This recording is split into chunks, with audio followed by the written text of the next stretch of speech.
Ito ay isang water bear na may taglay na 10,000 klase ng virus. Mahawakan mo lang ito ng kaunti. Paniguradong dadapuan ka ng libu-libong malulubhang sakit. Kaya naman, lalayuan talaga ito ng kahit na sino kapag nakita nila.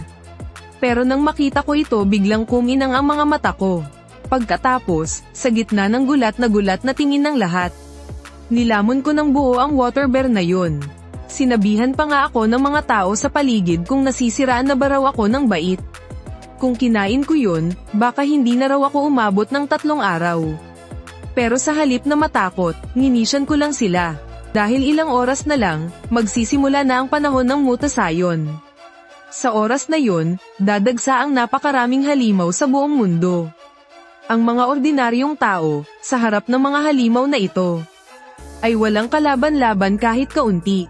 Ngunit ang mga taong may sakit bago mangyari ang lahat, ay bigla ang lalakas at magkakaroon ng kapangyarihan. Habang mas marami at mas malala ang sakit mo, mas magiging malakas ang kapangyarihang makukuha mo. May isang tao na may sore eyes. At nang mag-awaken siya, nakakapaglabas na ng nakakawasak na laser ang mga mata niya. Bigla siyang naging kasing lupit ni Homelander, na walang sinasanto. Si Leo Ruyan ng Leo Group. Sa simula pa lang, tinamaan na siya ng isang napakabihirang sakit sa genes. Kahit ginawa na ng tatay niyang si Leo Kailong ang lahat para ipagamot siya kahit saan, wala pa ring nakapagpagaling sa kanya. Pero sino ba naman ang mag-aakalang magiging swerte pa pala ito sa kanya? Pagsisimula pa lang ng panahon ng mutasayon, nag-awaken kaagad si Leo Ruyan at nakuha ang maalamat na Calamity Holy Body. Ang bilis ng pagpapalakas niya ay daan-daang beses na mas mabilis kumpara sa mga ordinaryong nag-awaken. Kaya naging isa siyang nakakatakot na Ruyan Demon Emperor na panginginigin ka sa takot marinig mo lang ang pangalan niya. Samantalang ako sa nakaraang buhay ko, dahil napakalusog ko, naging pinakawalang kwentang tao ako sa lipunan. Hanggang sa dinampot ako ng Leo Group, at itinapon sa minahan para magtrabaho hanggang sa mamatay ako sa sobrang pagod.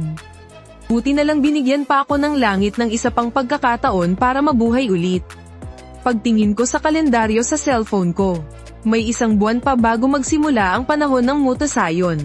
Ngayong marami-rami pa akong oras para maghanda. Sapat na to para makapag-ipon ako ng iba't ibang klase ng virus. Leo Ruyan. Sa nakaraang buhay ko, inalipin at pinatay ako ng kumpanya nyo. Pero sa buhay na to, hindi rin ganon kadaling mangolekta ng mga virus. Kailangan ko muna gumawa ng paraan para magkapera. Kaya naman walang atubili akong tumawag sa isang loan company. Gamit ang bahay na pinaghirapan kong bilhin, isinangla ko ito sa lending company para makakuha ng 800,000 cash. Total, ang mga bihirang virus na yon, lahat ng yon ay hindi biro ang presyo. Tapos, bigla kong naalala, ang mayamang lalaki sa nakaraan kong buhay na nag-awaken ng tardigrade holy body. Nabili niya pala sa isang auction ang isang tardigrade na may dalang mutated na virus. At ang auction na ito ay gaganapin lang pala malapit dito. Kaya naman nagmamadali akong nagtaksi papunta roon. Pero sinabi sa akin sa front desk, ang pinakamababang kailangan na pera para makapasok ay 1,000,000. Wala akong magawa, kaya palihim akong pumunta sa isang sulok at umutang online ng ilang daang libo. Kahit na naging medyo komplikado ang proseso, nakapasok din ako sa wakas sa loob ng auction. At yung tardigrade na may dalang virus, matapos kong makipag-agawan ng ilang beses sa mayamang lalaking yun, nakuha ko rin sa wakas sa halagang 1,000,000. Pagtingin ko sa tardigrade na hawak ko ngayon, grabe ang bilis ng tibok ng puso ko sa sobrang pananabik. Isipin mo na lang, sa nakaraan kong buhay, ang nag-awaken ng tardigrade holy body na si Lin Yuan ay binyansagang may immortal na katawan. Hindi lang dahil sa napakatibay nitong depensa, kundi pati na rin sa bilis nitong maghilom ng sugat sa maikling oras lang. Ang dalawang katangiang ito, kahit alin pa dyan, pamatay talaga kapag ginamit. Pero hindi pwedeng tardigrade holy body lang ang meron ako. Kailangan ko pang makakuha ng iba't ibang klaseng virus. Habang iniisip ko ito, biglang tumunog ang cellphone ko. Pagkuha at pagtingin ko, nakita kong tumatawag ang girlfriend kong si Chin Sisi. Pagkakita ko pa lang sa pangalan niya, biglang kumulo ang dugo ko sa galit. Sa nakaraan kong buhay, nalaman na may cancer si Chin Sisi. Ginastos ko lahat ng pera ko at nagpakapagod ako. Para lang alagaan at pagsilbihan siya. Pero sinong mag-aakala na nang dumating ang panahon ng mutasayon, biglang lumakas ang kapangyarihan niya dahil sa cancer niya. At nakipaghiwalay siya sa akin ng mismong araw na yun. At siya rin ang dahilan kung bakit ako napunta sa minahan ng Liu Group. Kung saan literal na pinatay ako sa pagod. Chin Sisi. Sa nakaraan kong buhay hindi ko akalaing magiging ganito kakalupit. Kapag nagsimula na ang panahon ng mutasayon, sisiguraduhin kong pagbabayaran mo ang lahat ng ito. Pagkababa ko ng telepono, akma na sana akong aalis sa auction house. Nang bigla akong tawagin ng isang nasa katanghaliang gulang na lalaki. Nagpakilala siyang Chang Shuo, ang siyang nagbenta ng water bear. At tinanong pa niya ako kung bakit daw ako gumastos ng napakalaking halaga para lang bilhin ang water bear na ito. Natigilan ako sandali sa sinabi niya. Bago ko siya may pag-iingat na sinagot, anong pakialam mo? Sumagot si Chang Shuo, huwag kang kabahan. Nandito ako para makipagnegosyo. Nagtatrabaho ako para sa bansang Agila dito sa loob ng bansang Sia. Sa isang biological research base. Kaya kung kumuha ng maraming bihirang sample ng virus. Kung gusto mo ng mga bihirang sample ng virus, lapitan mo lang ako. 500,000 kada sample, tapat na po yan. Ano sa tingin mo? Pagkarinig ko noon, bigla akong natuwa. Hulog talaga siya ng langit sa tamang panahon. Kaso nga lang hindi rin biro ang presyo ng mga virus na to. Nang mapansin ni Chang Shuo na natahimik ako, inakala niya sigurong namahalan ako sa presyo niya. Kaya agad siyang humabol, pwede ko namang ibigay ng 300,000 kada sample kung gusto mo. Alam kong ito na siguro ang pinakasagad niyang tawad. Ilang klase ng virus ba ang meron sa base nyo? Siguro nasa mahigit 100. Gusto ko ng tig-iisang sample ng lahat ng yan. Kaya mo bang ilabas lahat? May mga paraan ako. Pero kailangan mong magbigay ng kalahating down payment muna. Sinabi kong walang problema yun. At pagkatapos ay nagpalitan kami ng WeChat account. Pero nang makaalis na siya, namroblema na naman ako. Sa dami ng mga virus na yun, kailangan kong maghanda ng hindi bababa sa 30 milyon. Sa ganyang kalaking halaga, siguradong hindi sapat kung aasa lang ako sa mga loan sa bangko. Dito ko biglang naalala, nung nakaraan kong buhay habang nasa minahan. Nabalitaan kong baliw na baliw ang Liu Group sa pag-iipon ng mga bulaklak ng Tianshan Snow Lotus para lang sirain at sunugin ang mga ito ng bultuhan. Posible kayang ang Tianshan Snow Lotus na ito ang kahinaan ni Liu Ruyan. Sa madaling salita, ibig sabihin, bago pa magsimula ang panahon ng mutasayon, ang Tianshan Snow Lotus ang makakapagpagaling sa genetic na sakit ni Liu Ruyan. Kung totoo man ang balitang ito, sigurado na ang 30 milyong piso ko. Kung ibebenta ko ang impormasyong ito sa Liu Group, hindi na magiging problema ang pondo ko. Hey! Liu Ruyan. Sa nakaraan kong buhay, inalipin ako ng Liu Group nyo hanggang sa mamatay ako.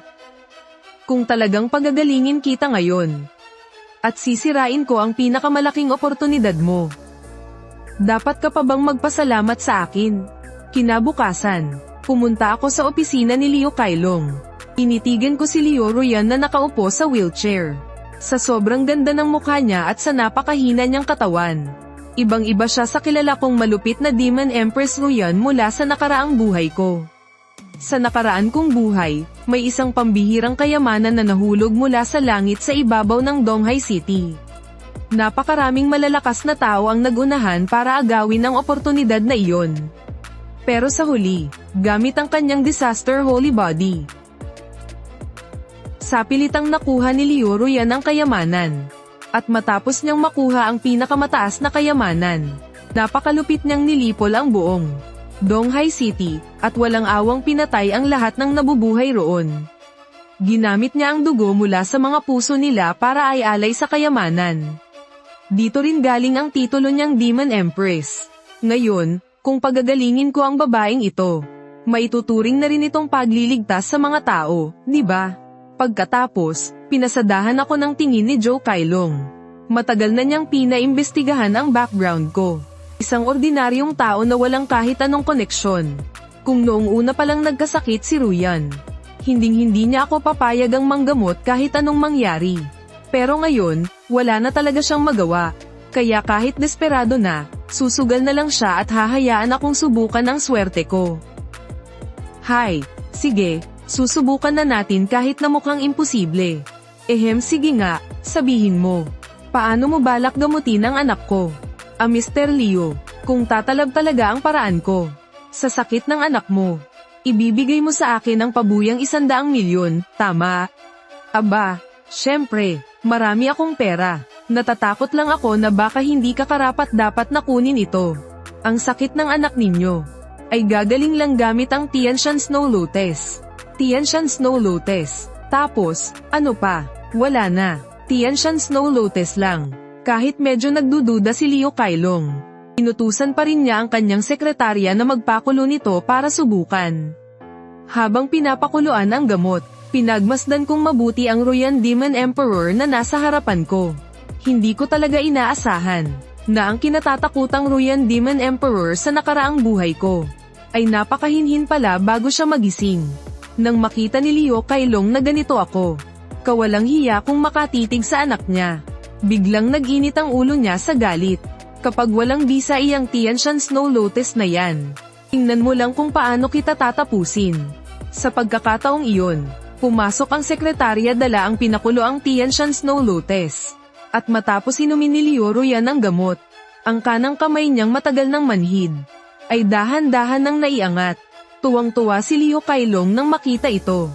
Napakagaling. Hindi ko inaasahang tatalab talaga ito. Ginoong Leo, ngayong napatunayan ng epektibo ang ginamo ko. Yung 100 milyong pabuya, huwag kang mag-alala. Kapag nangako akong si Leo Kailong, siguradong tinutupad ko ito. Ilipat mo na ang 100 milyon sa account ni Ginoong Joe. Masusunod po, Chairman. Taos-puso ring nagpasalamat sa akin si Leo Ruyan. Nang marinig ko yun, napangiti na lang ako sa isip ko. Kapag dumating na ang panahon ng mutasayon, baka gustuhin niyo pa akong patayin. Sakto naman, nakatanggap ako ng mensahe sa cellphone ko na pumasok na ang 100 milyon. Nang makita ko ang balanse ko, halos maglumpasay ako sa tuwa. Pagkatapos ay nagdahilan na akong may aasikasuhin pa. At agad na umalis sa opisina ni Leo Kailong. 1 oras ang nakalipas, sa loob ng isang mamahaling hotel. Nilapag ko ang 10 milyong paunang bayad sa harapan ni Chang Shuo. Pagkatapos ay tiningnan ko rin ang kanyang katibayan sa trabaho. At nang makumpirma kong isa nga siyang mananaliksik, sabi ko, bibigyan ko siya ng 2 araw. Dito tayo magpapalitan euro, kaliwaan ng pera at gamit. Sinabihan ko rin siyang ilagay ang 100 klaseng virus sa iisang test tube. Hindi kasi biro ang mga virus na to. Baka kapag nilunok ko to mamatay na ako bago pa man magsimula ang panahon ng mutasayon. Sayang lang ang lahat kung ganun. Medyo nagtaka man si Chang Shuo sa sinabi ko. Pumayag pa rin siya agad-agad. Para sa kanya, basta may pera, walang problema. Wala na siyang pakialam kung saan man yun gagamitin ng kliyente niya. Matapos naming maghiwalay ni Chang Shuo, nag-alab sa pananabik ang loob ko. Dahil sa mga virus na to, kapag dumating na ang panahon ng mutasayon, siguradong magiging isa ako sa mga pinakamalakas. Pero hindi pa rin ako lubusang nakukontento rito. Sa nakaraang buhay ko kasi, hindi lang iilan ang mga malalakas na tulad ni Leo Ruyan. Hindi pa sapat ang mahigit 100 klase ng virus na to para mangibabaw sa buong mundo. Ngayong nabigyan ako ng pangalawang buhay. Kung kikilos din lang ako, lulubusin ko na para maging pinakamalakas. Kung hindi, baka masayang lang ang magandang pagkakataong to. Matapos mag-isip ng sandali, napagdesisyonan kong kumuha rin ng nuclear wastewater. Matinding lason kasi yun, kaya baka sakaling may dalang kakaibang epekto. Pabilis na lumipas ang 2 araw. Sa mga nakalipas na araw, hindi lang industrial wastewater ang inipon ko. Gumastos din ako ng malaki online para bumili ng 1 bote ng nuclear wastewater na galing pa sa bansang Hapon. Habang iniisip ko to, saktong tumawag naman sa akin si Chang Shuo. 2 oras ang lumipas. Dumating si Chang Shuo sa hotel na pinag-usapan namin. Dahan-dahan siyang may inilabas na isang maliit na kahon mula sa damit niya. Gaya ng hiningi mo. Nandyan na sa loob ang lahat ng mutant virus. Nandito na rin ang mga detalye ng 105 klaseng virus na yan. Kaisa-isang kopya lang yan, kaya ingatan mong mabuti. Kapag nawala mo yan, wala na kong pagkukunan pa. Hindi ko na pinansin ang flash drive na inabot niya. Sa halip, nakatitig lang ako ng maigi sa test tube na nasa loob ng kahon. May laman itong mapusyaw na asul na likido, na mukhang wala namang dalang panganib sa unang tingin. Sa totoo lang, isang patak lang nitong bagay na to, kaya kang dalhin agad sa kabilang buhay. Nang makita ni Chang Shuo na kanina pa ako nakatitig sa test tube at walang imik, hindi niya mapigil ang umubo ng 2 beses. Teka, prangkahan na tayo ah. Ikaw ang may gustong pagsamasamahin ko ang lahat ng mga virus na yan. Kaya pag-uwi mo niyan, kung mananatili pa ring buo ang mga orihinal na virus sa loob. Wala na akong kasiguraduhan dun. Hindi ko na pinansin ang mga reklamo niya. Sa halip, dahan-dahan kong sinarang muli ang kahon. Pagkatapos ay sinabi kong, tapos na ang usapan. Tsaka ako nagmamadaling umalis ng kwarto. Pagkaalis ko, tsaka lang napansin ni Chang Shuo na naiwan pala sa mesa ang flash drive. Kahit na nagtataka siya, dahil nasa kamay na niya ang pera. Hindi na niya naisip ang makialam pa. Kinuha na rin niya ang pera at tuluyang umalis ng hotel. At ayun nga, mabilis na lumipas ang mga tahimik na araw. Nitong mga nakaraang araw, inubos ko ang natitira kong milyon-milyong pera. At nagpakasarap sa kung ano-anong mamahaling lugar. Siyempre, marami rin akong naipong virus, na siyang pinakamahalaga sa lahat. Sa ngayon, punong-puno na ang taguan ko. Habang nag-iisip ako kung kukuha pa ba ako ng mga sobrang lason na hayop gaya ng ahas at alakdan, biglang may lumabas na balita sa TV. Narito ang isang flash report. 10 minuto na ang nakararaan. Isang malaking tulay sa bansang H ang biglang bumagsak. At hindi pa malinaw kung ilan ang nasugatan o nasawi. Kahit na malabo ang video, halata pa rin yun ang sikat na tulay sa bansang H. Kaso nga lang, yung dating napakagandang tulay, ngayon ay hati na sa gitna. Para bang may kung anong bagay na hamati rito. Nang makita ko yun, bigla akong napangiti sa tuwa. Ang panahon ng mutasayon, magsisimula na nga. Isang malaking tulay na libu-libong metro ang haba. Ngunit ngayoy parang hiniwa ng isang napakatalam na patalim sa dalawa. Pero sa halip na matakot, labis pa akong natuwa nang makita ko yun. Ito na ang senyales ng pagdating ng panahon ng mutasayon. Noong nakaraang buhay ko, ang tulay na ito. Sa totoo lang, pinutol yan ng mutanteng halimaw na red-tailed bladed scorpion. Dahil hindi pa naman opisyal na nagsisimula ang panahon ng mutasayon. Nang una itong bumaba, nasa 2nd level pa lang ang lakas nito, ang pre-mutation stage. At dahil nga rito, kaya nagawa itong mapatay kinalaunan ng militar ng bansang H gamit ang mga modernong armas. Pero kahit na ganun, ang pagdating na ito ng red-tailed bladed scorpion, ay direktang nagdulot ng 50,000 patay at sugatan sa bansang H. Nung una, pilit pang pinagtatakpan ng bansang H ang balita. Ayaw nilang malaman ng publiko ang tungkol sa red-tailed bladed scorpion. Pero ang hindi nila inaasahan, sa panahon ngayon ng internet, sobrang bilis kumalat ng impormasyon. Bukod pa doon, sobrang lala talaga ng gulong ginawa ng red-tailed bladed scorpion. Kaya imposibleng maitago ito, sa loob lang ng 2 araw. Ang bakbakan sa pagitan ng red-tailed bladed scorpion at militar ng bansang H ay sunod-sunod na nag-leak online sa pamamagitan ng iba't ibang litrato at video. Dahilan para mabalat ng matinding takot ang buong Blue Star. Tuwing naiisip ko to, biglang nag-iinit sa pananabik ang dibdib ko. Mukhang hindi nasayang ang mga paghahanda ko. Sa buhay na to, babaguhin ko ng tuluyan ang sinapit ko sa nakaraan kong buhay. At magiging pinakamalakas ako sa buong mundo. Makalipas ang 1 linggo, isang kakaibang alon ng enerhiya ang bumalat sa buong Blue Star. Kasabay nito, isang boses ang umalingaw-ngaw sa isipan ng lahat. Magsisimula na ang panahon ng mutasayon. Lahat ng tao ay makakaranas ng ebolusyon. Habang mas malala ang sakit sa katawan, mas magiging mataas ang antas ng ebolusyon. Habang nakatingin sa countdown na lumitaw sa harapan ko, Alam kong dumating na sa wakas ang panahon ko. Magsisimula na ang panahon ng mutasayon. Uy, may narinig ka rin bang boses? Sabi, magsisimula na raw ang panahon ng mutasayon. Pucha, akala ko ako lang ang nakarinig. Akala ko guni-guni ko lang yung narinig ko. Hindi kaya prank lang to. Ebolusyon ng buong sangkatauhan. Wey, totoo ba yan? Sabi rito, kung sino pa raw yung malala ang sakit, siya pa raw ang mas mag-e-evolve ng mataas. Kakadiagnose lang sa akin kahapon ng stage 4 na cancer sa baga. Di, may pag-asa pa pala ako. Putek, stage 4 na cancer sa baga. Anong may pag-asa pa dyan? Diretso langit ka na nyan, Habang binabasa ko ang nag-uumapaw na usap-usapan sa internet, wala akong panahong pansinin sila. Sa halip, inilabas ko ng isa-isa ang mga naipon kong virus. Eksakto namang nag-iisip ako kung aling bote ang uunahin kong inumin. Nang biglang tumunog ang cellphone ko. Hello, Joe Luo, narinig mo ba yun? Pagsisimula na ang mutation era. Ha, talagang may awa ang Diyos. Alam niyang hindi pa oras para mamatay ang isang katulad kong si Chin Sisi. Tama ako, di ba? Joe Luo, kung hindi lang dahil sa pagdadamot mo ng kidney mo sa akin noon. Hindi ko sana makukuha ang napakalaking swerteng to. Sisi, pwede ba tayong magkita? Ha, Joe Luo, ngayon alam mo na ang salitang pagsisisi. Sige, bibigyan kita ng isa pang pagkakataon. Sa araw na magsimula ang mutation era, pumunta ka sa bahay ko. At gusto kong makita kung gaano ka kasansero sa paghingi ng tawad. Tapos pag-iisipan ko kung palalampasin ko ang ginawa mo o hindi.